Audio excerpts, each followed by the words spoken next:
말씀을 나눴는데요. 이스라엘의 지난주에 나눴던 거가 알리야였습니다. 알리야. 이스라엘이 돌아오는 말씀 알리야라고 합니다. 알리야. 오늘은 이제 이스라엘의 디아스포라.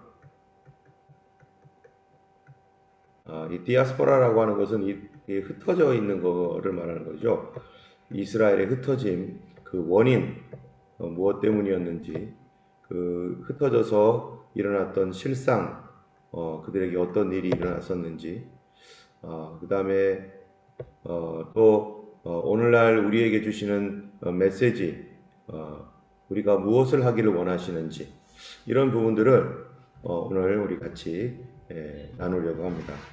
먼저 우리가 영화가 이스라엘에 관련된 영화들이 여러 가지 있습니다. 이스라엘의 디아스포라의 이스라엘 사람들, 전 세계로 흩어진 이스라엘 사람들이 어떻게 고난을 당하고 어떻게 어려움을 당했었는지에 대하여 그 많은 영화들이 있었는데요. 우리가 너무 잘 아는 영화가 있죠. 쉰들러 리스트. 역시 아마 대부분 보셨을 거라고 생각이 돼요.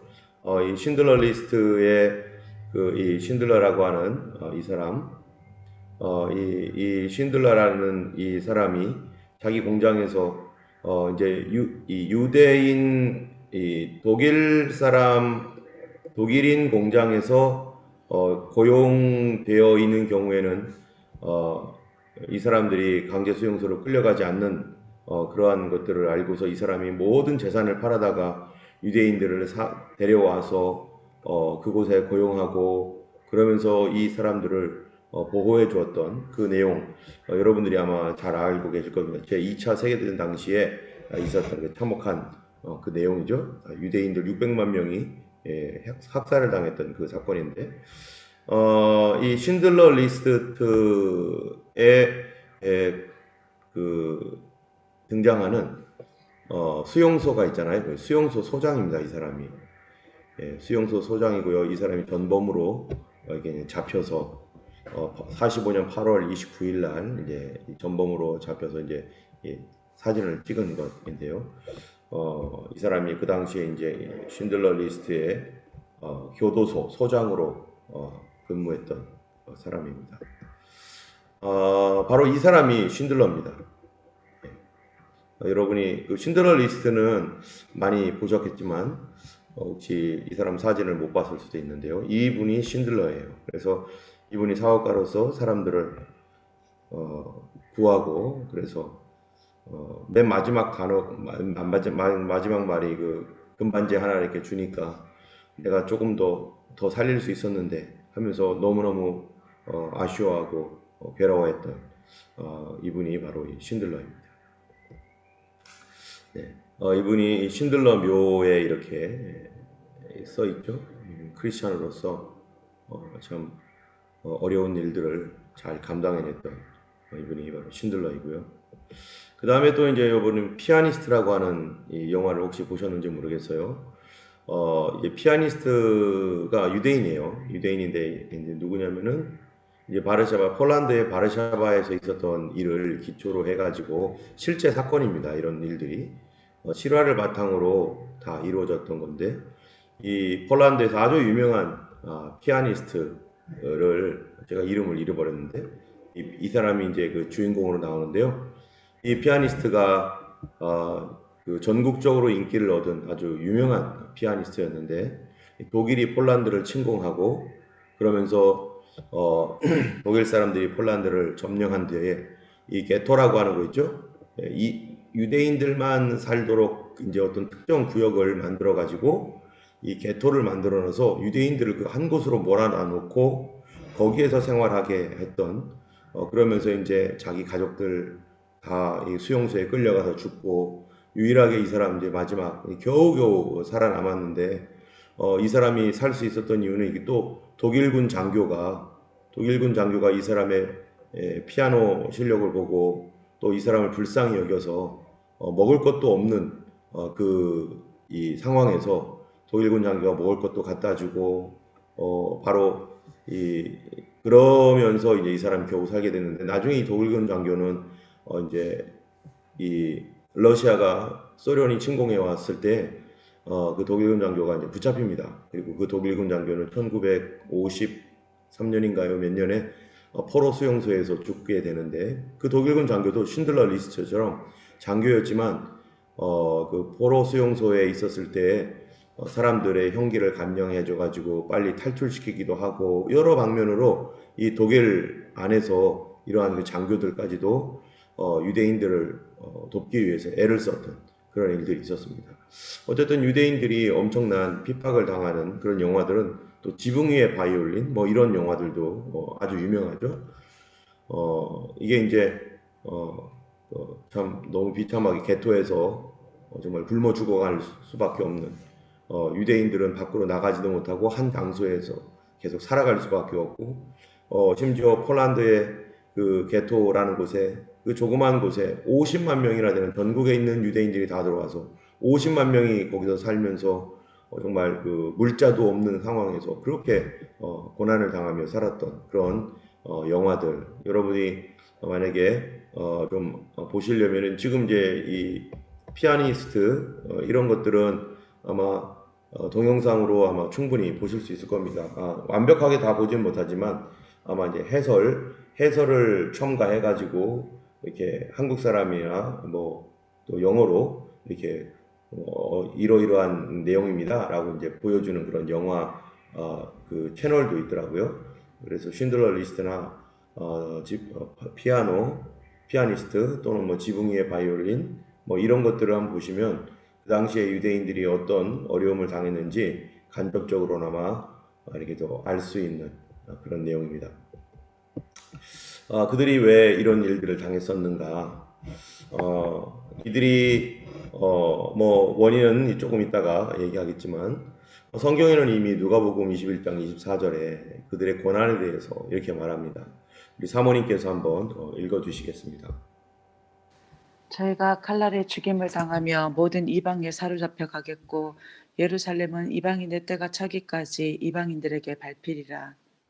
네, 저희가 칼날에 죽임을 당하고 이방에 사로잡혀 가겠고 예루살렘은 이방인의 때가 찰 때까지 이방인에게 밟히리라 라고 하는 말씀처럼 이 칼날에 죽임을 당한다. 그 일들이 뭐 홀로코스트에서만 있었던 것이 아니라 이스라엘 역사 전체 이 일들이 일어났었죠. 이 이스라엘에 대한 그 이스라엘의 멸망과 이스라엘의 순환 뭐 이런 거에 대해서는 우리가 성경에서도 여러 가지 사건들이 이렇게 나옵니다. 그래서 유대민족 전체가 디아스포라가 되기 이전에 이미 이제 이 언제입니까? 예수님이 십자가에 달려 죽으시고 AD 70년에 이제 성전이 무너지고 AD 135년에 이스라엘이 이제 전 세계로 흩어지기 이전에 먼저 흩어졌던 곳이 뭐냐면 교회가 먼저 흩어졌어요. 누구 때문에 흩어졌죠? 바로 이 유대인들 때문에 이스라엘 유대인들 때문에 교회가 먼저 흩어졌어요. 이미 유대인들에게 대한 어떤 그 예수님의 십자가 사건이라는 것은 유대인들에게는 이게 엄청난 영적인 어떠한 그 전환점인데 그들이 하나님께로부터 완전히 떨어져 나가고 이제 이방인들에게로 복음이 그 촛대가 옮겨지게 되는 그 사건이었습니다. 근데 유대인들은 예수를 믿는 그 유대인들이 시기가 나서 그 자기들 자체 안에 똑같은 유대인이죠. 예수 믿는 사람들이 시기가 나서 교회를 흩어버려요.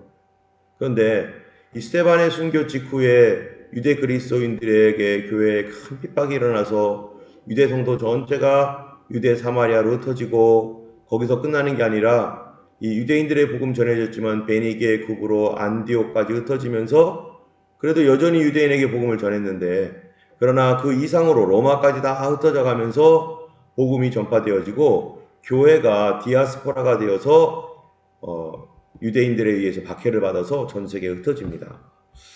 그랬던 이제 이 교회가 이제 AD 몇 년이 313년에 이 로마의 콘스탄티누스 대제에 의해서 기독교가 공인이 되고 그리고 얼마 후에 기독교가 국교가 되는데 이 교회를 흩어버렸던 유대인들은 이제 이들은 전 세계로 AD 70년 그 다음에 AD 135년에 교회를 흩어놓고 그들은 전 세계로 자신들이 흩어지는 비참한 일들을 당합니다.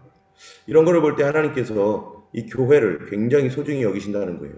그렇기 때문에 우리가 교회 생활이라고 하는 거, 교회를 아무리 교회가 부족하고 교회가 여러 가지 흠이 많지만 이 교회는 하나님께서 이스라엘과 맞바꿀 정도의 엄청난 하나님 앞에서는 소중한 존재이고 때문에 하나님께서 이 교회를 너무너무 중요시 여긴다는 겁니다. 그래서 이 교회가 비록 부족한 그런 부분들이 있을지라도 하나님의 교회는 하나님의 교회예요. 그래서 여러분들이 어떤 교회든지 비난하거나 뭐 그렇게 하지 마시고 그런 교회들을 위해서 기도하고 또 목사님들을 위해서 우리가 반드시 기도해야 될 것입니다. 어쨌든 유대인들이 흩어버렸던 교회, 이제 그들이 곧바로 교회가 흩어지고 난 뒤에 그들이 곧바로 흩어지는 그런 일들이 일어나게 되는 것이죠. 디아스포라의 그 원인은 무엇인가? 도대체 이들이 왜 흩어졌는가? 첫 번째가 뭐였었냐면은 이 예수 그리스도를 십자가에 못 박아 죽인 일입니다. 두 번째가 뭡니까? 교회를 흩어버린 거죠. 예. 우리가 이 교회 안에서 성도들을 흩는 일, 이거 엄청난 죄입니다. 예, 성도들이 흩어지게 만들고 하나로 되지 않게 하고 또 이 사람 저 사람 이간질하고 이거는 정말로 엄청난 일이에요. 저도 그런 일들을 저의 모교에 있었을 때 봤었어요. 예, 정말 성도들을 흩었던 사람들의 결말이 어떻게 됐는지 그분들의 가정들을 저도 간접적으로 알게 되었는데 어쨌든 우리가 교회를 소중히 여겨야 됩니다. 여기 누가복음 13장 34절에 이렇게 되어 있습니다. 우리 서지민 지사님께서 한번 읽어주시면 감사하겠습니다. 예루살렘아 예루살렘아 선자들을 죽이고 내게 파송된 자들을 돌로 치는 자여 암탉이 제 새끼를 날개 아래 몸같이 내가 너의 자녀를 모으려 한 일이 몇 번이냐 그러나 너희가 원치 아니하였도다. 네, 여기 보면은 주님께서 여러분 그 닭이요, 이게 닭이죠? 닭이 이렇게 암탉은 이런 거 없나요? 벼슬? 있겠죠? 예, 있죠? 예, 암탉이 이렇게 있는데 암탉이 이렇게 날개를 펴가지고요, 이렇게 폈어요. 그래가지고 새끼를 모을 때는 언제 모읍니까? 암탉이 자기 새끼를 모을 때는요? 암탉이 아무 때나 자기 새끼를 이렇게 모읍니까? 암탉이요, 자기 새끼를 모을 때는 위험할 때예요. 그래서 뭔가가 공격이 들어올 때, 이 조그만 병아리들이 다 자기 암탉 품으로 다 들어가서 이렇게 보호를 받는 것이죠. 위험이 있을 때 팔을 벌립니다. 주님께서 예루살렘에 대하여 그런 말씀을 하는 거예요. 선지자들을 죽였어요, 그들이. 파송된 자들을 돌로 쳤어요. 아주 위험합니다, 지금 이 사람들이. 하나님의 선지자들을 돌로 치고 파괴했던 그들. 위험해서 주님께서 이들이 이제 멸망이 다가오고 있고 이 죄로 인하여 그들이 심각한 멸망이 다가오고 있는데 주님께로 들어와야 될 그들이 오히려 예수 그리스도를 십자가에 못 박아 죽이고 뭐 한다니 너희가 원치 아니하였도다. 이들이 예수님의 그 십자가를 거절했어요. 그들이 하나님께서 용서하시는 용서를 거절했습니다. 그들이 원하지 않았습니다. 그 결과가 뭡니까? 주님의 말씀을 듣지 않고 주의 종 예수 그리스도, 하나님의 종 예수 그리스도의 말씀을 무시해버렸던 이스라엘. 주님께서 그렇게 오라고 했지만 그거를 버렸던 이스라엘, 원하지 않고 거부했던 이스라엘이 결국 어떻게 되느냐? 그들은 어마어마한 고통으로 들어갑니다. 그래서 우리가 하나님의 교회를 소중하게 여기고 성도들을 소중하게 여기고 또 그 주님의 그 경고의 말씀 무시해서는 절대로 안 되는 거죠. 우리 이스라엘이요 이런 그 흩어졌던 역사들이 몇 번이 있는데 그런데 희한하게 바벨론 포로 당시에 예루살렘이 불타고 성전이 불탔던 날과 예루살렘이 AD 70년에 티투스 장군에 의해서 무너진 날이 아부월 9일 똑같습니다. 그래서 이 동일한 이 멸망이 찾아왔던 것은 결국 뭐냐면은 예수님을 배척함으로 거부했기 때문인데, 구약시대 때는요 하나님 말씀에 불순종했기 때문이에요. 선지자들을 보냈습니다. 주의 종들을 보내가지고 오해하지 말아라, 회개하라, 돌아오라, 하나님 그런 분 아니다, 하나님 너희들 용서한다, 계속해서 용서하고 사랑하는 하나님 앞으로 돌아오라 말해도 그 말을 귀뚱으로도 안 듣고 거절했습니다. 그 결과가 아부월 9일의 멸망이었고요. 예수님을 십자가에 못 박아 죽였던 예수님에 대해서도 뭐라고 하면 예수님이 세 가지 직분이 있잖아요. 선지자, 왕, 제사장.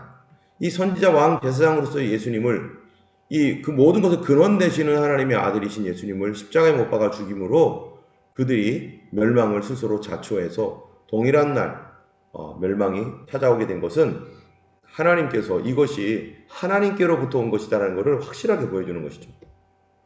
자, 그들이 이렇게 고난을 당했을 때 어떤 일을 겪는가? 하나님 말씀을 거절하고 주의 종의 말씀을 거절하고 예수 그리스도의 말씀을 거절했던 이스라엘의 그 형편에 대하여 우리 이진환 집사님께서 한번 읽어주시면 감사하겠습니다.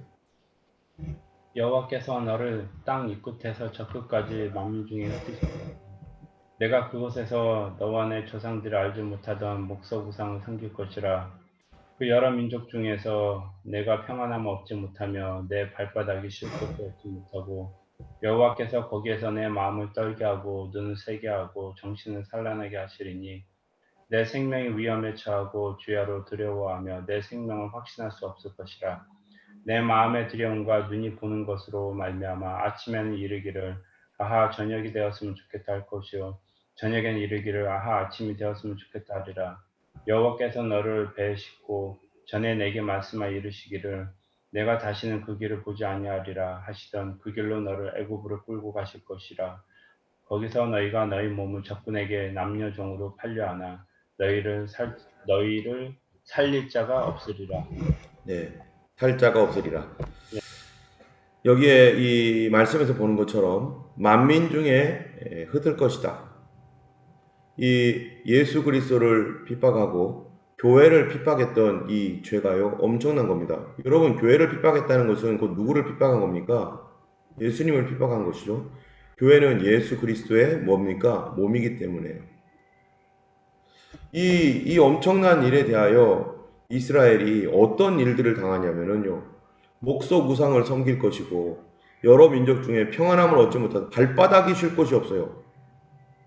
그래서 여기 보세요. 내 마음을 떨게 하고 눈을 쇠하게 하고 정신을 산란하게 하리니. 하나님께서 하나님의 교회를 핍박하고 또 예수님을 십자가에 못 박은 그 유대인들이 그 하나님의 그 경고에도 불구하고 무시하고 계속적으로 그 말씀을 거절했을 때 이 마음이 떨립니다. 눈이 쇠하고 정신이, 이게 뭡니까? 이 정신이 산란하게 된 게 정신병까지 걸린다는 거예요. 이 유대인들이요 정신병이 걸릴 정도로 엄청난 고난을 당하는데 뭐 때문입니까? 생명이 위험에 처하고 주야로 두려워해서 살 수 있을지 확신할 수 없는 마음의 두려움, 눈이 보는 것으로 말미암아 빨리 저녁이 되었으면 좋겠다. 아침이 되면 저녁이 되면 빨리 아침이 되었으면, 아침이건 저녁이건 쉴 수도 없고 언제 누가 들이닥쳐서 자기들을 잡아갈지, 자기들을 어떻게 할지 정말 편안하게 하루도 잠잘 수 없는 상황. 그것이 무엇 때문인가? 바로 하나님의 교회를 핍박하고 무엇보다도 예수 그리스도를 십자가에 못 박고 자기들의 구주를 거절했기 때문이에요. 하나님께서 주셨던 말씀을 거절했기 때문에. 그래서 하나님께서 배를 싣고 배에다 싣고 다시는 그 길로 가지 아니하리 했던 애굽으로 보낼 것이고 너희 몸을 적군에게 남녀종으로 팔려하나 너희를 살 자도 없을 것이다. 인간 이 살 자가 없으면요 종으로 데려왔는데 살 자가 없으면 어떻게 되는 거죠? 아무도 안 사요. 그럼 죽이는 거예요. 여기서 그냥 죽임을 당하는 거예요. 이런 아무도 이 사람들을 좋아하지 않는 그런 상태로 떨어져 버리게 된다는 거예요. 에스겔서에서도 말합니다. 예, 우리 이혜련 집사님 한번 에스겔서 한번 읽어주시겠어요? 내가 이르되 또 너를 황무하게 하고 너를 둘러싸고 있는 이방인들 중에서 모든 지나가는 자의 목전에 모욕거리가 되게 하리니 내 노와 분과 중한 책망으로 내게 벌을 내린즉 너를 둘러싸고 있는 이방인들에게 네가 수치와 조롱거리가 되고 두려움과 경고가 되리라. 여호와의 네. 말이니. 네, 여기 보니까 정말로 모든 사람들 앞에서 모욕거리가 되고, 그리고 수치와 조롱거리가 되고 두려움과 경고가 되리라. 제가 이따가 사진을 몇몇 개 보여주지만 참 이렇게 보여줄 수 없는 그런 사진들, 여성들이 벌겨벗겨져 가지고 그 수치를 당하고 있는데 유대인 여자들이요. 정말로 이 모욕이 되고 두려움과 조롱거리가 되는 그런 일들이 이스라엘 백성들에게 에스겔에 있는 말씀, 이사야에 있는 말씀, 또 신약 성경에 있었던 이런 말씀처럼 이게 그들에게 어마어마하게 그들과 그 후손들에게 이게 그대로 이어져 내려갑니다. 정말로 하나님의 이 준엄한 어떠한 그 심판, 우리가 이 하나님의 긍휼과 은혜는 하나님의 그 정말로 어떠한 죄인이든지 용서하지만 그 은혜의 기간이 끝나버리면, 하나님이 문을 닫아버리면 이제는 어떻게 할 수 없는, 누구도 막을 수 없는 모욕과 수치와 조롱과 두려움과 경고와 이런 모든 것들이 사람들에게 임할 때에는 정말로 아무도 막아줄 수 없는 그런 상태가 되어버린다는 것입니다. 때문에 이스라엘 사람들이 이로 인하여서 어마어마한 고통을 당합니다. 자, 그들이 왜 또 그렇게 되었는가? 로마서 11장 20절입니다. 김순아 집사님께서 한번 읽어주시면 감사하겠습니다. 그가 저희는 믿지 아니함으로 꺾이우고 너는 믿음으로 섰느니라. 높은 마음을 품지 말고 도리어 두려워하라. 네, 여기 보니까 믿지 아니함으로 꺾였다는 거예요. 뭐를 믿지 않았죠? 하나님의 뭐를요? 사랑, 하나님의 용서, 하나님의 인애, 긍휼에 풍성하신 그 하나님의 은혜와 용서와 사랑, 그래서 예수 그리스도를 보내주신 하나님의 그 모든 그 은혜를 그들이 믿지 않았습니다. 예수 그리스도를 믿지 않았습니다. 그런데 이 예수를 누가 믿습니까? 이방인이 믿죠. 그래서 이방인은 다시 말하면 예수 그리스도가 우리에겐 복이에요, 복. 예수 그리스도 때문에 우리가 복을 누리는 것이지 우리가 잘나서 복 누리는 게 아니죠. 예수님이 우리의 피난처가 되셔서 이 엄청난 비가 쏟아지고 심판의 비가 쏟아질 때 바깥에 있으면은 무조건 맞게 돼 있어요, 이 심판을요. 그런데 요 안으로 들어오기만 하면은 요 안에 사는 거죠. 여러분 그랬던 적이 어디 있습니까? 예, 이 여리고성이 함락당할 때 그랬잖아요. 여리고성이 함락당할 때 이 이스라엘 이 두 명의 정탐꾼들을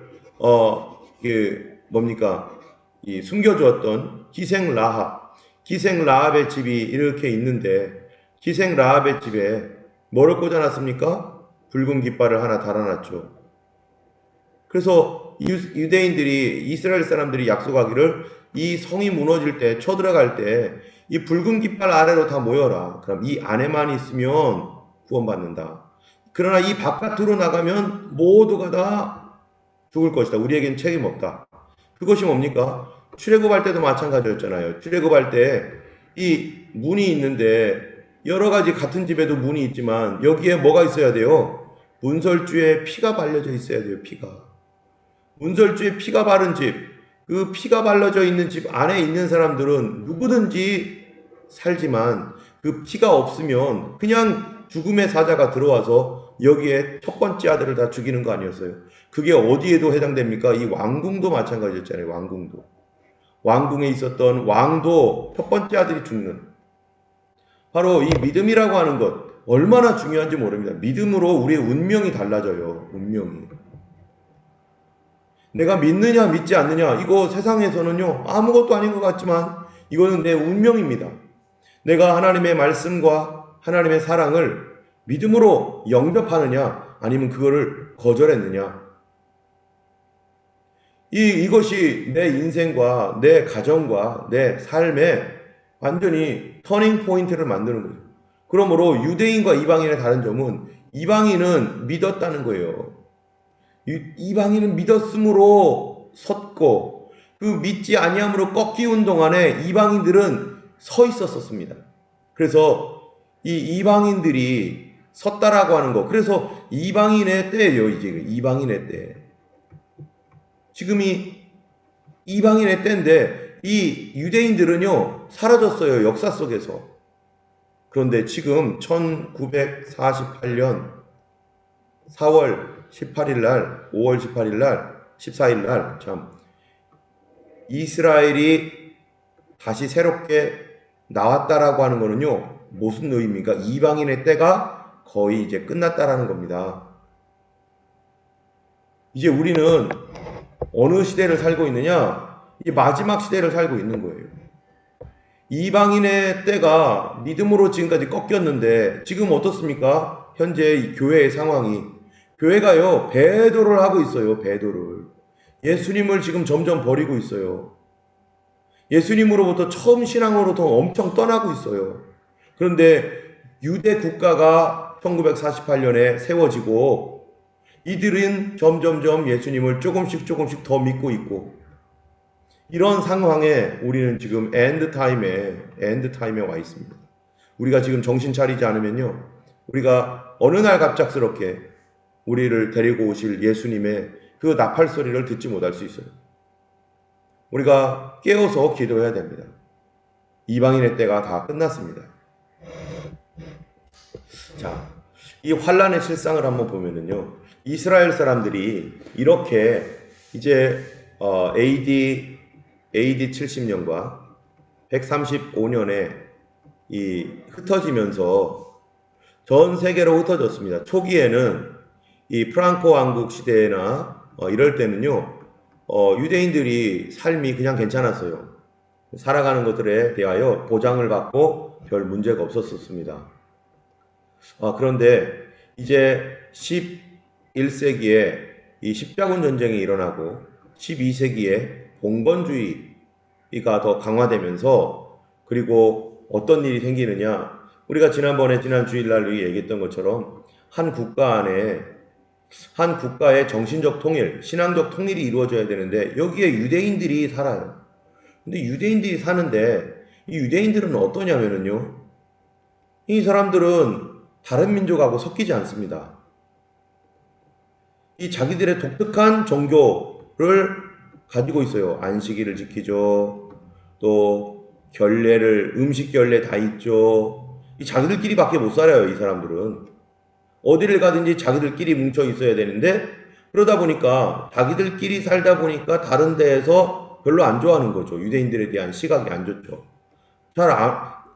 이 사람들이 이 다른 어떠한 자기들과 어울릴 수가 없으니까. 그러면서 유대인들이 이 이방인들 세계 속에서 특별히 기독교 세계 속에서 점점 왕따가 됩니다. 어쨌든 특별히 어떤 일이 있어요. 11세기에 십자군 전쟁에서 이 유대인들은요 엄청난 피해를 봅니다. 십자군이 가는 데마다 유대인들이 다 학살당합니다. 13세기 이슬람 지역에 개토가 생겨가지고 이 유대인들이 핍박을 받습니다. 15세기에 스페인에 우리가 지난주에도 얘기했죠. 페르디난도와 이사벨라가 서로 결혼을 해서 에스파니아가 생기고 그 에스파니아에서 1470 몇 년이에요. 1470년경에 이제 법을 만들어서 종교 재판을 하면서 유대인들을 추방하거나 유대인들을 개종시키거나 근데 나중에 개종시켰더니 여전히 유대인으로 살고 있으니까 그때 유대인들을 학살하고 이런 일들이 계속 일어납니다. 18, 9세기에는 러시아에서 포그롬이라고 하는 유대인 학살이 일어나고 우리가 잘 아는 홀로코스트 600만 오늘날까지 이렇게 유대인들이 일어나고 있고 지금 조그만 이스라엘이 지금 독립했을 때 이 주변에 있는 아랍 국가들이 지금도 계속해서 이 이스라엘을 공격하려고 계속해서 엄청난 공작들을 하고 있습니다. 우리가 여기 이 사진들인데요. 이런 것들이 이 유대인들이 홀로코스트 당시에 경찰과 독일 병사들이 개를 끌고 와가지고 사람들을 잡아가고 옷을 벗겨버리고 벌거벗은 채로 죽일 곳으로 끌어가고, 예, 이런 일들이 유대인들이 역사를 걸쳐서 계속해서 일어났습니다. 이 반유대주의가 언제 생겼느냐? 안티세미티즘이라고 하는 말 자체는 19세기에 있었던 말이에요. 처음 만들어졌지만 그 이전부터 이미 안티세미티즘이라고 하는 반유대주의가 있었습니다. 성경에서는 모세 시대 때 유대인들을 이게 사탄이요, 이 사단의 그 계략에 의해서 이런 일이 일어났죠. 에스더 시대도 그렇고 AD 170년, 135년 유대인들에 대한 이 핍박은 엄청납니다. 자, 유대인들이 이런 핍박이 일어났던 이유 중에 하나가 아까도 얘기했던 종교적 특성 때문에 민족과 융화되지 않고 율법, 할례, 안식일 이런 것들, 정결 음식, 그다음에 유대인들에 대한 인식이 아주 안 좋아요. 유대인들에 대한 인식이, 그다음에 기독교인들이 유대인들에 대하여서 안 좋은 시각을 갖고 있었기 때문에 반유대주의가 일어나게 되었는데요. 그 첫 번째 아까 얘기했던 대로 전통 문화 때문에, 전통 문화가 이방 민족과 어울리기 어려워서 그들이 핍박을 받습니다. 그러다 보니까 이런 것들 때문에 핍박을 받다 보니까 유대인들이 자꾸 핍박을 받으니까 이 재산이나 이런 것들이 필요한 거예요. 어디로 도망가게 되면은. 그러다 보니까 이 사람들은 돈에 대하여 엄청난 집착을 갖고 돈과 보석, 이런 것들을 이 사람들이 아주 집착을 합니다. 왜냐하면은 자기들은 누구도 믿을 사람이 없어. 그리고 자기 주변에 있는 그 다른 이방인들이 자기들의 물건이나 자기들의 돈을 빼앗아가기가 일쑤이기 때문에 부동산이 있어봐야 이 사람들은 거의 이거를 쫓겨나면은 아무것도 못해요. 그러니까 더 작은 것들, 작으면서 가치 있는 것들, 이런 것들에 관심을 갖다 보니까 돈밖에는 그들이 살 수 있는 길이 없는 거예요. 보석이나 이런 것들. 그래서 무슨 일이 당하면은 돈 주고서 자기 목숨을 구걸하고, 보석 주고서 자기 목숨을 살리고, 그 위기를 모면하고, 이런 식으로 해서 살아갈 수밖에 없기 때문에 유대인들은 수전노가 되는 거죠. 그러니까 이게 악순환이에요. 주변 사람들에게 미움을 당하니까 자기들은 돈만 믿고, 돈만 믿다 보니까 사람들이 자기를 수전노로 보고, 그거밖에 없으니까 이게 악순환이 되다 보니까 더 미움을 사게 되고, 그래서 유대인들에게 왜곡된 시각을 갖게 된 우리들은 이렇게 맨날 돈만 요구하는 그런 이 악질적인 사채업자, 이런 식의 개념이 유대인들에게 딱 우리가 이방인들이 그 당시에 이제 유럽 사회 사람들에게 머리에 탁 박히게 되는 것입니다. 또 그것뿐만 아니라 기독교 안에서 어거스틴이라는 사람이 유명한 사람이잖아요. 성인이라고 할 정도로까지 카톨릭에서는 굉장히 중요한 사람인데, 이 사람 뭐라고 했나 보세요. 이 사람이. 예. 예, 여기 우리 사모님 한번 읽어보시면 좋겠습니다. 유대인들이 죽는 것이 마땅하지만 대신 천벌을 받은 증인으로서, 그리고 교회가 회당을 이겼다는 승리를 증거하는 증인으로서 지구 위를 떠돌아다니도록 운명지어졌다. 예, 이렇게 말을 했어요. 어거스틴이. 예. 어거스틴도 아주 유대인들에 대해서 아주 안 좋은 시각을 갖고 있었죠. 아까 그런 문제들 때문에 그렇죠. 자, 반유대주의에는 여러 가지 형태가 있는데, 홀로코스트라든지 포그럼이라든지 이런 그 개인적인 폭력과 박해 이런 것들, 유럽에 있는 기독교인들은 유대인들을 아까 말했던 교부와 같은 그런 어거스틴 같은 사람들은 유대인을 위선자라고 부르고, 종교적인 신앙적인 편견이나 또는 인종차별적인 어떠한 말로 유대인들을 그렇게 하고, 오늘날 요새 이 20세기가 들어오면서 시온주의와 연결돼 가지고 이 사회주의와 이슬람 급진주의도 반유대주의에 동참을 하면서 지금 유대인들에 대하여 온 세계가 좋은 눈을 갖고 있지 않습니다. 그리고 또 여러분, 러시아가 공산화될 때 유대인들이 엄청난 영향을 미쳤어요. 공산주의 운동을 일으켰던 80%가 유대인이에요. 그래가지고 얼마나 많은 기독교인들을 죽입니까? 그들이요. 근데 그럼에도 불구하고, 그러면서 그들은 또 엄청난 핍박을 또 동시에 받아요. 자, 반유대주의의 첫 발생은 언제 했다 이렇게 확실하게 말은 하지 못하지만, 여러 가지 이제 이거는 그냥 제가 요 내용은 구글에서 찾았던 내용인데요. 그냥 그렇다라고만 그냥 알아두시고, 서유럽에서는요, 유대인들을 기독교로 강제 개종하려고 많은 애를 썼고 그것이 안 되니까 이제 핍박으로 이어집니다. 유대인들에 대한 핍박. 유대인들에 대하여 아까 얘기했던 스페인이라든지 독일이라든지 포르투갈, 프랑스 이런 데서 이런 핍박이 있으니까 유대인들은 동유럽으로 이주를 해요. 자, 이들에게 어떤 핍박이 있었는가 하면은요, 이 영주들이나 왕들이 정치적으로 무슨 문제가 생기면은 그 문제에 대한 해소 방안을 유대인으로. 그래서 유대인 때문이야. 유대인들이 그랬어. 그래서 이 뭐예요? 나라에 재앙이 생기면 이게 다 유대인들이 우리 잘못되라고 기도했기 때문이야. 이게 다 유대인들이 퍼뜨리는 것들 때문에 우리나라에 이렇게 질병이 들고 지금 코비드잖아요. 마치 그런 거예요. 코비드-19, 그 우한 폐렴 이런 것이 있을 때 이게 누구 때문이냐? 유대인들이 퍼뜨린 거다 이런 식으로. 그래서 이 중세 유럽에서 패스트가 창궐했을 때 유대인들이 그렇게 했다. 또 누가 무슨 뭐 식중독이 걸려가지고 많은 사람들이 죽을 때 유대인들이 우물에다가 독을 퍼뜨렸다 이런 얘기들을 막 해내면은 사람들은 이게 감정적이니까 사실 체크도 제대로 안 하고 무조건 별로 안 좋았던 유대인 이참에 없애버리자 해가지고요. 그런 식으로 해서 유대인들이 엄청나게 많이 고통을 받습니다. 1182년 프랑스, 1276년 영국, 1290년, 1306년 뭐 이것뿐만 아니라 더 많은 그런 내용들이 있지만 유대인들은 계속해서 중세시대 때 계속 핍박을 당하고 영국에서 추방당하고 유대인들이 돈을 빌려준 것들을 다 채무를 백지화해가지고 없는 것으로 만들어버리고 추방하고 이런 일들이 이제 유대인들이 있는 곳에서마다 막 생기는 거예요. 그래서 이들이 동유럽으로 이주해서 여기 보면은요, 동유럽으로 이전을 해서 서유럽에서 발을 못 붙였는데 그래도 동유럽은 관대했습니다. 그런데요, 여기가 어디예요? 폴란드. 여러분 이 폴란드의 아우슈비츠 그 수용소에서 유대인들이 엄청나게 죽잖아요. 근데 폴란드에 바글바글 몰려 있었어요. 이 동유럽에 유대인들에게 관대했기 때문에. 그런데 나중에는 어떤 일이 생겼냐면요. 폴란드 이 1945년에 그 전쟁이 끝났잖아요. 그럼 이제 제2차 세계대전이 끝났으면은 유대인들이 더 이상 안 죽어야 되죠. 그런데 폴란드에서는요, 20만 명의 유대인이 또 죽습니다. 왜 그런가? 우리 아까 그런 일 때문이에요. 다시 말하면은 유대인들이 정치, 경제, 사회, 문화, 중요한 부분들을 다 잡고 특별히 돈과 관련된 곳에요. 엄청나게 유대인들이 이 많은 연관을 갖고 있었어요. 그러다 보니까 폴란드 사람들도 유대인들이 너무 안 좋은 거예요. 싫은 거예요.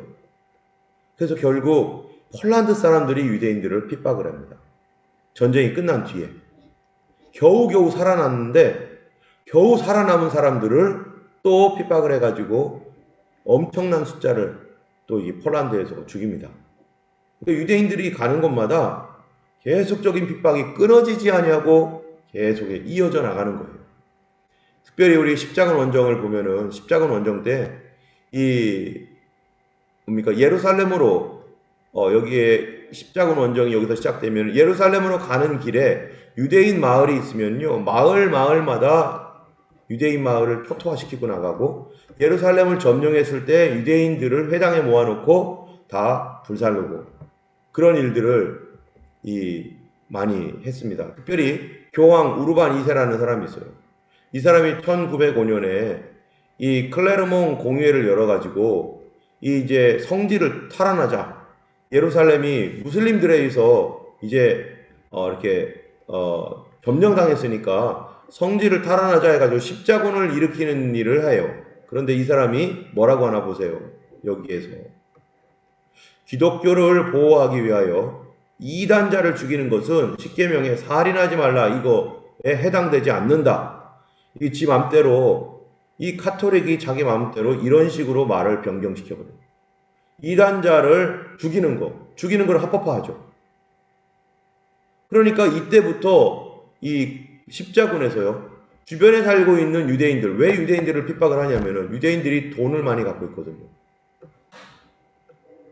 유대인들한테 돈꾼 사람이 많거든요. 그 주변에. 그러니까 유대인 하나 없애버리면 되는 거예요. 유대인들은 기독교 사회와 상관없이 자기들끼리 살고 있으니까. 그러니까 유대인을 죽이고 채무를 탕감받고 그들이 가지고 있는 돈을 빼앗고 이런 목적으로 가는 데마다 기독교라고 하는 카톨릭이 유대인들을 어마어마하게 죽이도록 이 우르반 2세가 그런 교황령을 내려가지고요. 유대인들을 학살합니다. 그리고 무슬림들도 그러고요. 여러분 다윗의 별이라고 해서 유대인들 이렇게 나치 치하에서 이런 별 달고 다녔잖아요. 그게 누구 때문인 줄 아세요? 이노센트 3세. 십자군 원정 제4차 십자군 원정 당시에 1216년에 4차 라테란 공의회에서 반유대 칙령을 내렸는데 유대인 식별 마크를 의무적으로 착용하도록 이 사람이 명령을 내렸어요. 교황 이노센트 3세가. 그리고 이 사람이 뭐라고 말합니까? 유대인들은 그리스도를 거부한 대가로 고난을 받으며 영원히 안식과 평화를 이룰 수 없는 저주를 받은 민족이다. 이런 식으로 말을 하는 거죠. 그러니까 이 카톨릭이라고 하는 이 종교가 지금 이 인류 역사에 어마어마한 범죄를 저질렀는데 오늘날 가장 선한 종교인 것처럼 가장 평화를 사랑하는 종교인 것처럼 위장하는 거는요. 정말 역사를 모르는 사람은 그렇게 말할 수밖에 없죠. 아, 카톨릭 좋은데 왜 그래? 우리 한국에서도 카톨릭 얼마나 좋다고 말합니까? 그런데 역사를 알면은 카톨릭의 실체가 어디와 연결되어 있는지를 우리가 알 수밖에 없습니다. 우리가 어제도 주일날 얘기했던 것처럼 비오 12세 같은 경우 이 히틀러랑 정교 협약을 맺어가지고 유대인 600만 명 죽이는데 아무 소리 안 하잖아요. 거기에는 물론 기독교도 한몫합니다. 루터 교회도 침묵하죠. 그러나 카톨릭은 적극 가담을 하는 거죠. 십자군 원정 때 유대인들을 이렇게 여기에 이제 러셀의 서양 철학사에 보면은 유대인들이 이런 어려움을 당했다. 뭐 우리가 다 읽을 필요는 없는데 이제 십자군 이전에 여기 보면요. 십자군 이전에 유대인은 유럽 전역에서 동양 물품을 무역을 거의 독점했습니다. 그런데 십자군 이후에 유대인을 박해한 결과로 이런 것들이 이제 다 카톨릭에 의해서 장악이 돼서 무역도 이제 돈에 대한 돈 권리가 빼앗겨 버린 거죠. 유대인들이 삶의 기반이 사라지게 된 거죠. 그리고 이게 뭐냐면은 유대인들을 이제 기독교에서 카톨릭이 그 예루살렘을 포위한 이후에 유대인들 마을들을 습격하고 죽이는 어떤 그런 그림들이 이런 거 있습니다. 또 어땠냐면요. 루터가 반유대주의적인 입장이 있었는데요. 루터는요, 유대인들을 사실을 사랑하고 유대인들에 대해 동정적인 입장을 가졌던 사람이에요. 자, 여기에 잘 보이실려나 모르겠는데, 우리, 지혜원 권사님 혹시 잘 보이시나요? 네, 예, 좀 읽어주시겠어요? 루터의 반유대주의, 동정적인 입장. 마르틴 루터는 그리스도의 유대적 배경에 관심을 가졌다.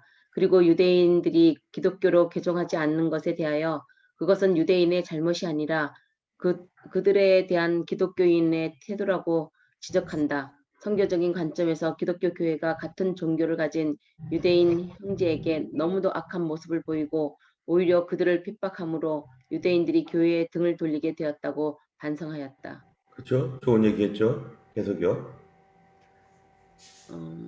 1523년 1523년. 루터는 예수는 유대인으로 나셨다는 도발적인 제목으로 논문을 발표함으로 기독교인들의 사악함을 노골적으로 드러냈다. 또한 유대인과 자신을 동일시하는 발언을 하기도 했다. 만일 내가 유대인이었다면 이런 둔하고 버릇없는 자들이 기독교 신앙을 규제하고 가르치는 것을 보면서 오히려 기독교인이 되기보다는 차라리 암태지가 되기를 더 좋아했을 것이다. 우리는 몇몇 유대인들을 그들 조상이 가졌던 참 신앙으로 이끌어 줌으로써 그들을 돕기를 원한다. 예. 이렇게 유대인들에 대하여 호의적인 발언을 했던 이 루터가요, 갑자기 반유대주의로 돌아섭니다. 우리 서재미 사님께서 한번 읽어주시겠어요?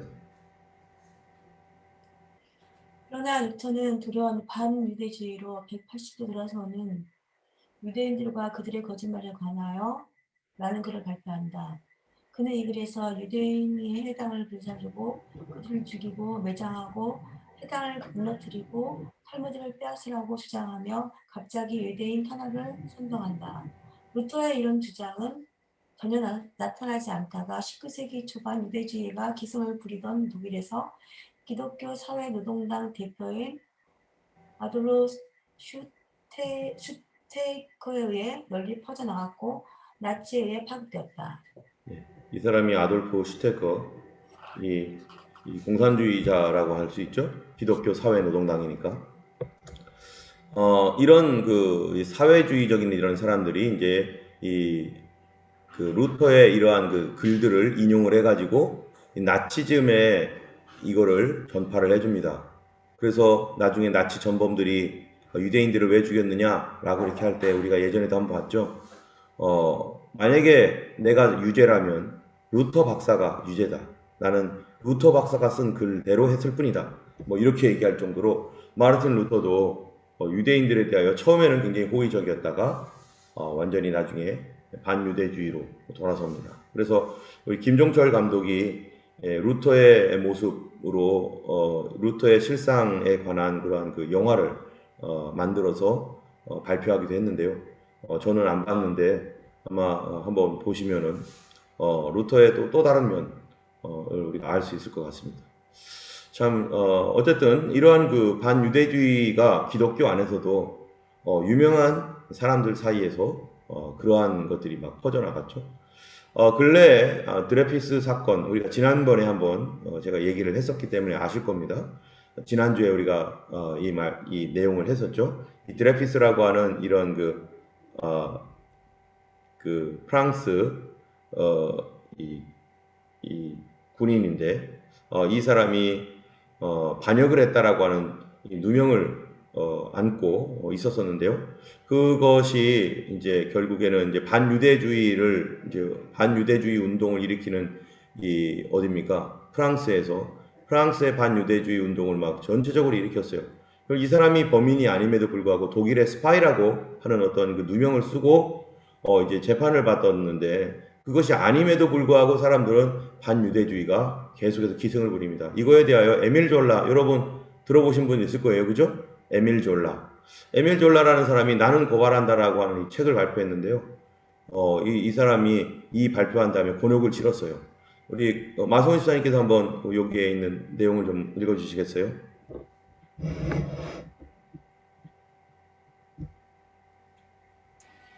에밀 졸라 나는 고발한다. 1월 13일 1898년 졸라 나는 고발한다 발표 소설 목로주점 만화 제르미날 등을 쓴 프랑스 자연주의 문학의 인기 작가 에밀 졸라가 1898년 1월 13일 파리 일간지 로로를 여명 일면에 나는 고발한다는 제목의 기고문을 발표했다. 간첩 혐의로 종신형을 선고받은 유대인 포병대위 알프레드 드레피스의 무죄를 주장하고 이미 진범이 잡혔음에도 드레피스를 유죄로 몰기 위해 문서까지 날조한 프랑스 군 지도부의 비열한 음모를 폭로한 것이다. 그러나 졸라는 이 때문에 징역 1년형의 벌금 3,000프랑을 선고받고 망명길에 나서야 했고 드레피스는 8년 후에야 무죄 판결을 받고 명예를 회복했다. 네.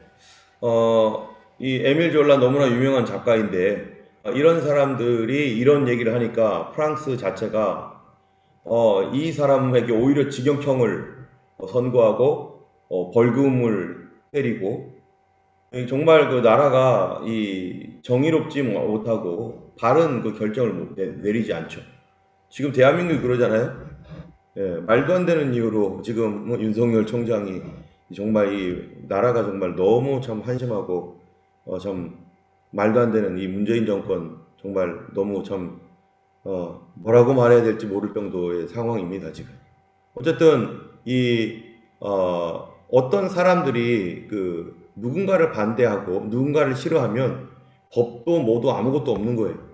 그냥 자기 감정대로 그냥 한 사람을 죽이기 위해서 이렇게 그 프랑스 이라는 이 나라가 그 유대인들에 대한 그 감정이 있으니까 그 사람의 진실 또 사실 이런 거 상관없이 그냥 감정적으로 유대인들을 싫어하니까 그냥 거기에 다 여론으로 그냥 몰아가지고 그런 식으로 하는데, 그런 지식인들까지도 이렇게 거기에 동조한다고 해가지고 이런 식으로 어려움을 줬습니다. 자, 여기에 보면은 스가랴서가 있는데요. 그때 교회는 뭐래를 했는가? 우리 스가랴서 말씀을 우리 이혜련 집사님 한번 읽어주시면 고맙겠습니다. 내게 말하는 천사가 내게 이르되 너는 외쳐 이르기를 만군의 여호와의 말씀에 내가 예루살렘을 위하며 시온을 위하여 크게 질투하며 아니란 여러 나라들 때문에 심히 진노하나니 나는 조금 노하였거늘 그들은 힘을 내어 고난을 당하였습니다. 네, 여기 보면은 뭐라고 했냐면은 안일한 여러 나라들 때문에 내가 진노한다. 안일하다 이렇게 말을 해요. 안일하다. 안일하다는 것은 해야 할 일을 하지 않은 거잖아요. 예. 주님은 조금 노했는데 그들은 힘을 다하여 고난을 더했어요. 누구에게 고난을 주었냐면은 유대인들에게, 이스라엘 사람들에게 고난을 주었는데 주님은 안일하다라고 말을 해요. 그 얘기는 뭡니까? 그때 이 교회들이요, 독일이 홀로코스트를 감행할 때 독일의 루터교회 침묵입니다. 루터교회가 침묵하니까 고백교회라고 있어요. 고백교회. 그 고백교회가 누가 소속된 곳입니까? 여기가 나를 따르라 라고 했던 우리 누구죠? 본회퍼 목사님이 소속되어 있는 이 고백교회, 여기만 대항을 하지 루터교회, 그 다음에 그 당시에 그 유명하다고 하는 이 신학자들 다 자유주의 신학자죠. 이 세상에 자기들의 그 지성과 이런 것으로 성경을 무시하고 했던 그런 신학자들, 가장 똑똑하다고 했던 그런 그 자유주의 신학자들 아무 소리 안 하는 거예요.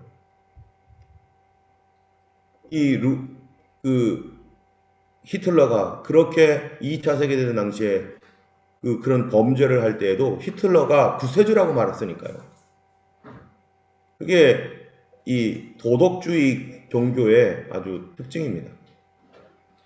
민족주의를 마치 그걸 신앙으로 여겨버리고, 또 러시아 정교회도 마찬가지예요. 러시아 정교회가 포그롬이라고 하는 러시아에서 이런 그 유대인 학살이 일어날 때 러시아 정교회 침묵합니다. 안일하게 말을 안 해요. 전혀 아무 소리 하지 않습니다. 무엇 때문일까요? 바로 유대인들은 그래도 그들은 옛날에 로마 교황청에서 말했던 것처럼 그들은 그렇게 운명 젖었어. 그들은 평생토록 그래야 돼. 이거는 마치 무엇과 같으냐면 노아 있잖아요. 노아의 세 아들 중에 하나가 셈, 함, 야벳이 있었는데 함의 아들 가나안이 저주를 받았잖아요. 함과 가나안이. 이게 흑인이라는 거 아니에요? 오늘날로 말하자면은 아프리카 쪽에 사는 흑인들, 그 사람들이 고통을 받고 괴로움을 당할 때 사람들이 뭐라고 해? 그들은 흑인이잖아. 그들은 노아 당시에 저주받은 사람들이잖아. 그러니까 그런 일을 당해도 이런 생각이나 똑같은 거죠. 이게 기독교인의 생각입니까? 이게 주님께서는 악인조차도 멸망받는 것을 기뻐하지 않는다. 그들이 비록 이 죄악을 담당하고 이렇게 어려움을 겪고 있지만 주님은 조금 노했다는, 조금. 그런데 조금 노했는데 세상은요, 그들에게 힘을 다해서 고난을 더해서 그 사람들을 그렇게 핍박을 했다는 거죠. 그런데 그 옆에서 유대인들이 그렇게 고통을 받고 있는 모습을 보는 기독교인들과 교회들은 성경적으로, 신학적으로 말하기를 뭐예요? 그들은 흑인이니까 그런 일을 당해도 저주받았잖아. 그들은 유대인이잖아. 유대인이니까 예수님을 십자가에 못 박아 죽인 자들이니까 성경에 그들은 그런 고난을 당할 거라고 얘기했잖아. 당연한 거지 하면서 자기들도 그 고난을 주는 일에 동참을 하는 그런 죄악을 저지르는 거죠. 교회도 참 우리가 교회 안에 있지만 유대인들에게 참 어려운 일들을 많이 행한 것들이 있습니다. 물론 유대인들이 교회에 대해서 그렇게 한 것도 있지만 교회는 적어도 그렇게 반응하면 안 되는데 우리가 그런 반응을 한 거죠. 그래서 이렇게 사람들이 자기 죽으로 벌거벗고서 이렇게 죽으로 들어가는 거예요. 이런 수용소에서 갇혀가지고 이랬을 때 교회들은 침묵을 하고 있었다는 것입니다. 오직 이 히틀러에 대항했던 고백교회 거기만 대항을 하면서 핍박을 받으면서 결국 보네포도 형장의 이슬로 사라졌지만 그런 일들이 어쨌든 유대인들의 역사 속에 있었다는 것이죠. 스탈린 시대에도 강제 노동하고 있는 소련에 있었던 유대인들, 그리고 유대인이란 이유 때문에 생명의 위협을 무릅쓰면서 신분을 감추면서 살아갈 수밖에 없었던 이런 사람들. 여기에 잘 보이는지 모르겠는데요. 만약에 이게 버퍼링이 안 일어나면 좋겠는데 한번 영상이 하나가 있습니다. 영상을 한번 볼 텐데요.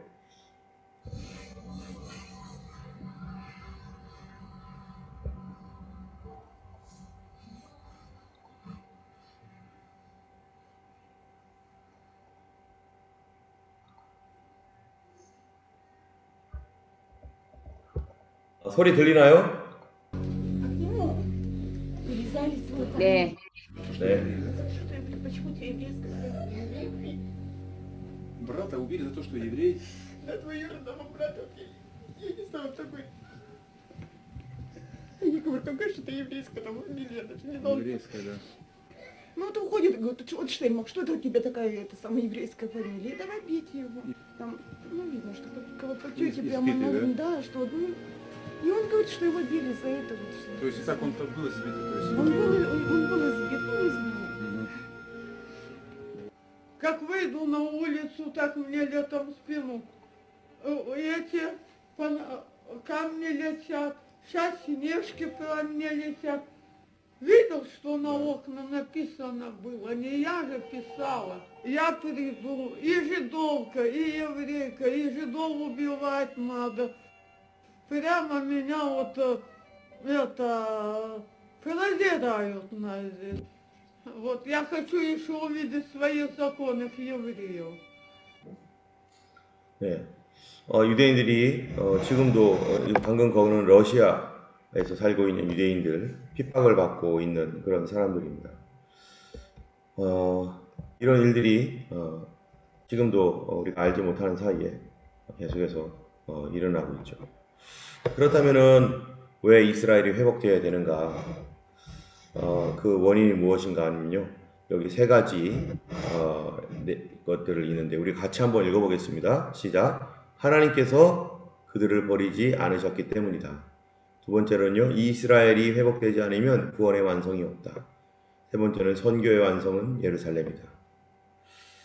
주님께서 다시 오시는 길도 유대인들이 회복되는 것이 바로 선교의 완성으로 주님 오시는 날로 가는 것입니다.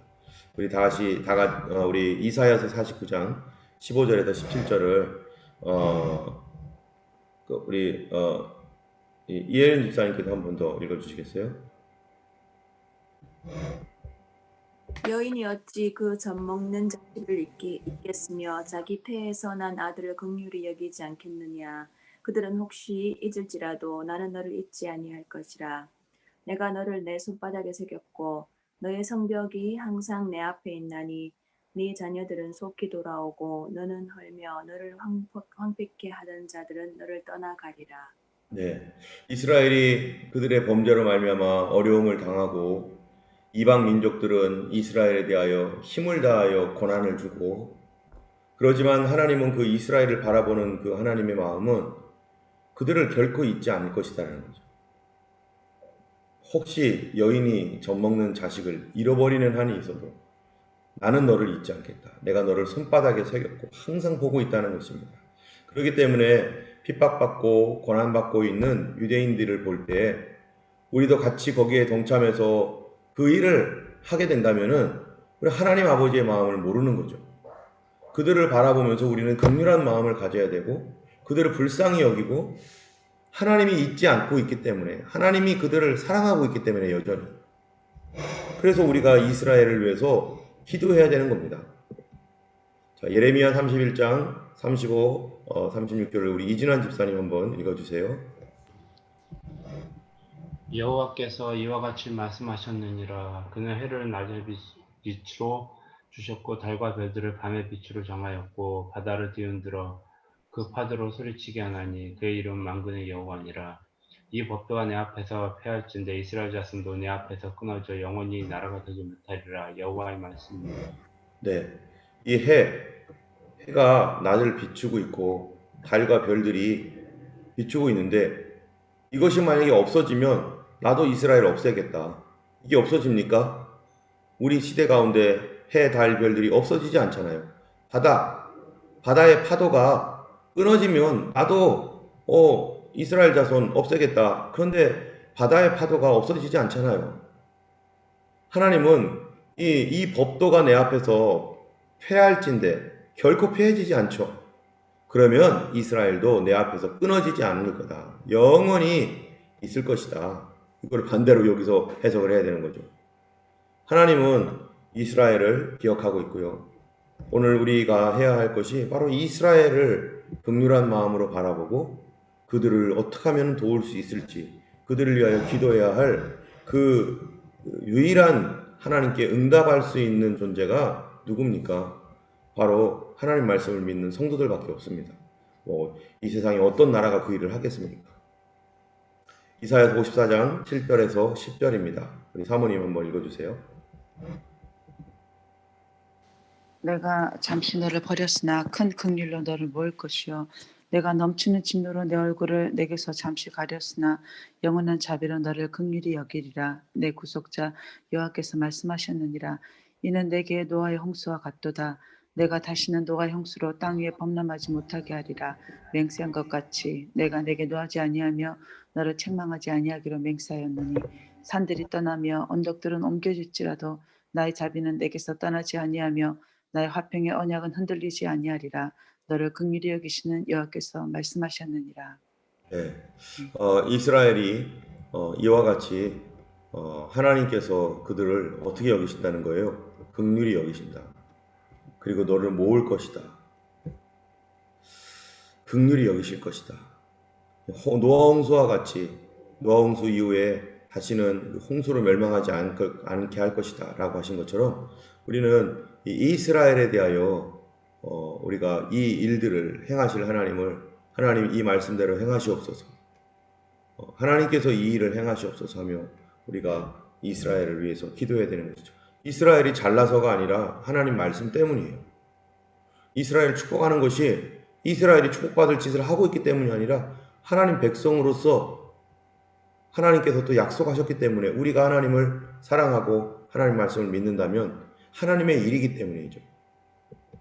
자, 누가복음 13장 35절 우리 지영 권사님께서 한번 읽어주시면 고맙겠습니다. 보라 너희 집이 항폐하여 버림받았니라. 내가 너희에게 이르노니 너희가 주의 이름으로 오시는 이를 찬송하리로다 할 때까지는 나를 보지 못하리라 하시니라.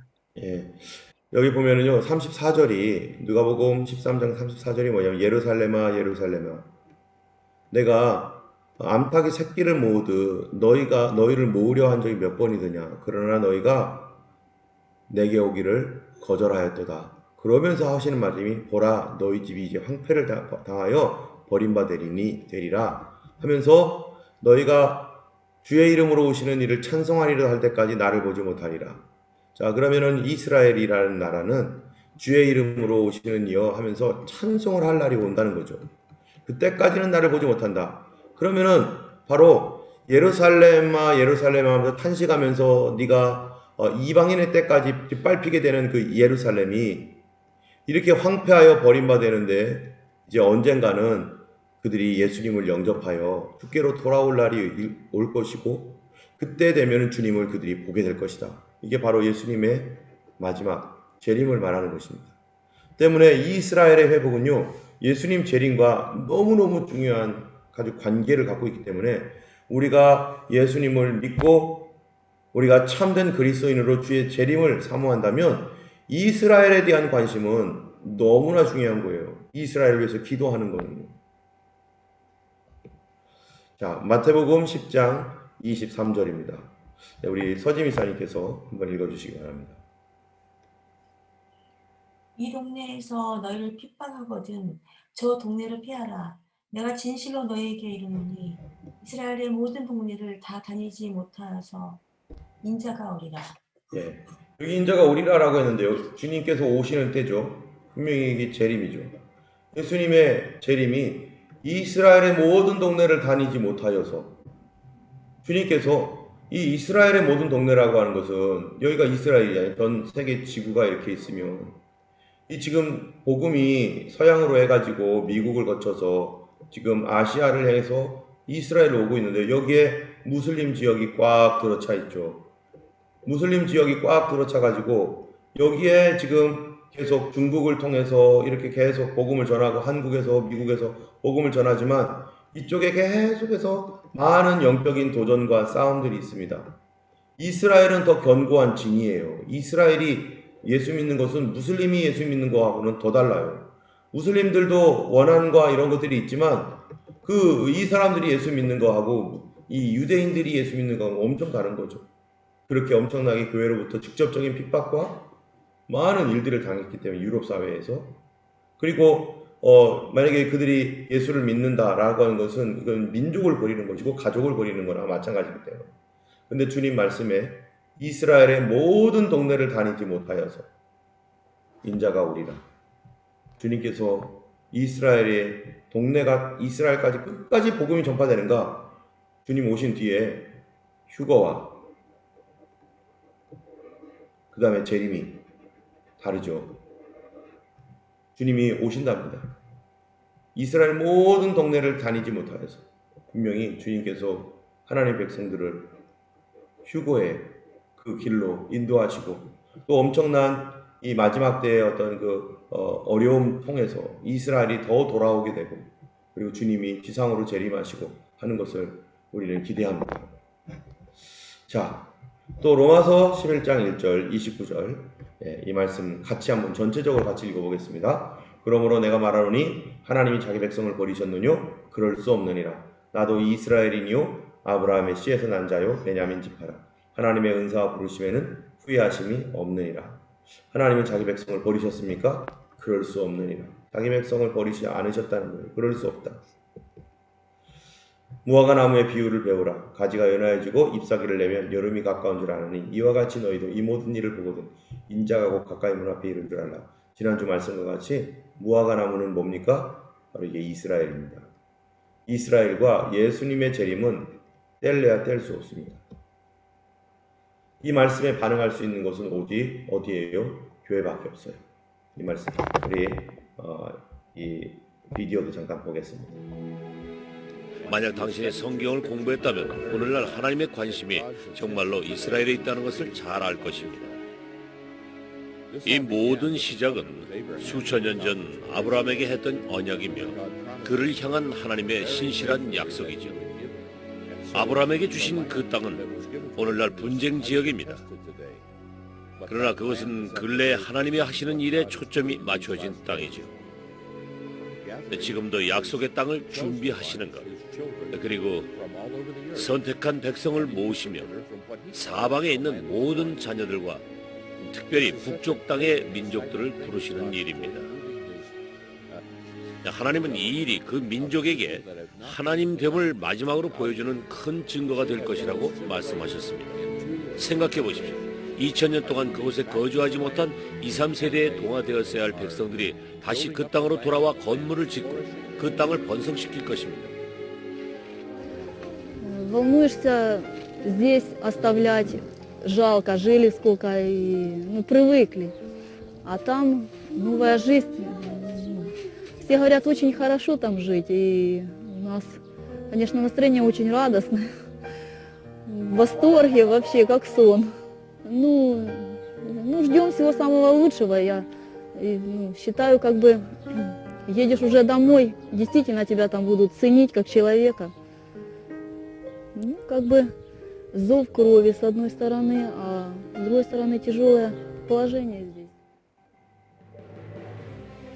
하나님께서는 택하신 백성 이스라엘을 1900여 년이 지난 이 시대에 다시 약속의 땅으로 돌아오게 하시고 이제 우리를 통해 그들을 영적으로 회복시키시길 원하신다. 이방의 영적 부흥과 풍성함을 더하며 온 이스라엘이 구원을 얻게 할 뿐만 아니라 예수 그리스도의 재림과도 맞물려 있는 놀랍고도 엄청난 비밀 알리야. 이 일을 위해 하나님은 지금 이 순간도 당신을 부르고 계신다. 네. 오직 하나님 말씀에 반응할 수 있는 데는요, 교회밖에 없습니다. 그리고 교회들 중에서도 예수님의 다시 오심을 기다리고 사모하는 교회들, 그런 교회들밖에는 이스라엘에 대하여 긍정적으로 그들을 돕고자 하는 데가 그런 교회밖에 없어요. 우리가 유나이팅 처치에도 있었지만 유나이팅 처치 이스라엘 별 관심 없고요. 오히려 팔레스타인 그 사람들에 대해서 더 많은 일들을 합니다. 이스라엘을 하나님 말씀에 있는 그 돌아와야 될 백성, 그런 백성으로 보지 않는 거죠. 지금 이스라엘에 특별히 그리스도인들이 많은데 우리가 이스라엘에 빚을 졌습니다. 예수 그리스도 복음이 이스라엘부터 왔고 영적인 빚을 졌어요. 고린도전서 9장 11절 우리 여기 보면은요, 우리 마성훈 지사님께서 한번 읽어주시겠습니다. 우리가 너희에게 신령한 것을 뿌렸은즉 너희 육신의 것을 거두기로 과하다 하겠느냐. 네, 여기 보니까 이스라엘을 통해서 우리가 신령한 것을 받았죠. 예수 그리스도도 이스라엘에서 났고 성경도 유대인들을 통해서 왔고 우리가 이 성경이 없었으면 예수님 어떻게 알겠어요? 그 유대인들이 복음을 전하지 않았었으면은 그들은 비록 지금 예수님을 버렸지만 그들이 아니었었으면은 우리는 예수님을 알 수가 없는 것입니다. 그럴 때 우리가 할 수 있는 가장 쉬운 건 뭐인가? 그거는 그들을 위해서 헌금하는 거죠. 그들을 위해서 우리가 할 수 있는 것. 그래서 저희 교회에서도 이스라엘을 위한 헌금을 하고 또 선교 헌금 중에 일부분은 이스라엘의 어떠한 것들을 위해서 하려고 우리가 따로 떼어놓고 그것들을 선교 헌금 안에 지금 포함해서 지금도 가지고 있고 우리가 이스라엘에 대해서 우리가 물질적인 어떤 도움도 반드시 있어야 되고요. 또 이스라엘을 위해서 기도하는 것 되게 중요합니다. 에스겔서 39장, 37장 9절 말씀 우리 지영 권사님 한번 읽어주시겠어요?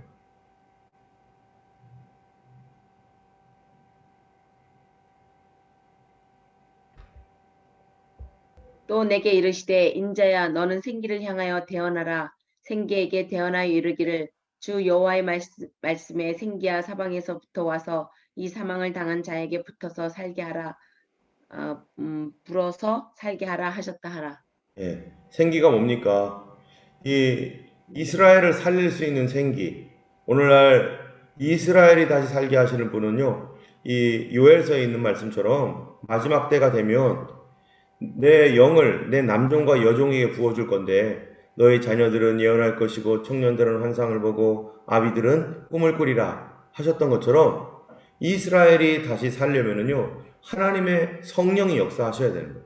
그런데 에스겔에게 한 말이 뭡니까? 에스겔아, 네가 생기를 향하여 대언해라. 생기야 불어와 가지고 이 사망을 당한 자를 살게 하라 한 것처럼 오늘날 교회가 할 수 있는 게 뭡니까? 성령을 받은 교회가 바로 이스라엘을 위하여 성령이 그곳에 임하시도록 이렇게 선포하고 기도하는 것. 그건 바로 이 교회만이 할 수 있는 거죠. 교회에게 주신 가장 중요한 사명, 기도하는 것. 선교해서 직접 나가는 사람도 있고 또 물질로서 헌금해가지고 그들을 돕는 사람도 있는가 하면 이렇게 주님 앞에서 이스라엘을 위해서 기도해주는 사람. 이 사람들이 필요한 거예요. 우리 교회가 그 일들에 대하여 지금까지 계속해서 기도해 왔어요. 하나님께서 조금씩 한 걸음씩 더 연결시켜 줄 줄 믿고 또 우리가 이렇게 이 땅을 위해서 반드시 기도해야 될 것입니다. 로마서 11장 말씀에 형제들아 너희가 스스로 지혜의 땀을 명기 위하여 이 비밀을 너희가 모르기를 원하지 않으려니 이 비밀을 이방인의 충만한 수로가 들어오기까지 이스라엘의 도로는 완악하게 된 것이라. 아까 우리가 얘기했었잖아요. 이방인의 충만한 수. 예, 이스라엘은 믿지 아니함으로 꺾이우고 이방인은 믿음으로 섰는데 이제 그게 언제까지라고요? 이방인의 충만한 수가 들어올 때까지 이방인에게 이 사람들은 짓밟히게 되는데 1948년에 이스라엘이 다시 생겨났고 교회는 지금 배도의 길을 걸어가고 있고 지금이 정말로 이 주님이 오시는 예수님의 재림에 어떤 끝자락에 와 있을 것입니다. 26절에 보면은 구원자가 시온에서 오사 야곱에서 경건치 않은 자를 돌이키시고 저희 죄를 없이 하실 때에 저희에게 이루어질 내 언약이 이것이라 함과 같으니라. 예루살렘을 위하여 평안을 구하라 라고 말씀하시고요. 땅의 모든 족속이 너를 인하여 복을 받을 것이다. 아까 얘기한 것처럼 이스라엘의 모든 동네를 다니지 못하여서 인자가 오리라 라고 주님 말씀하셨습니다. 우리가 이스라엘을 위하여 기도해야 됩니다. 그리고 그들을 위하여서 그들을 긍휼한 마음을 가지고 세상은 이스라엘에 대해서 욕을 하고 뭐를 해도 우리는 어쨌든 그들에게 빚을 졌습니다. 복음의 빚을 졌고 성경의 빚을 졌고 예수 그리스도가 그들로부터 왔고 신앙의 그 가장 기초는 바로 그들의 헌신과 수고 때문에 우리에게 지금까지 온 것이죠.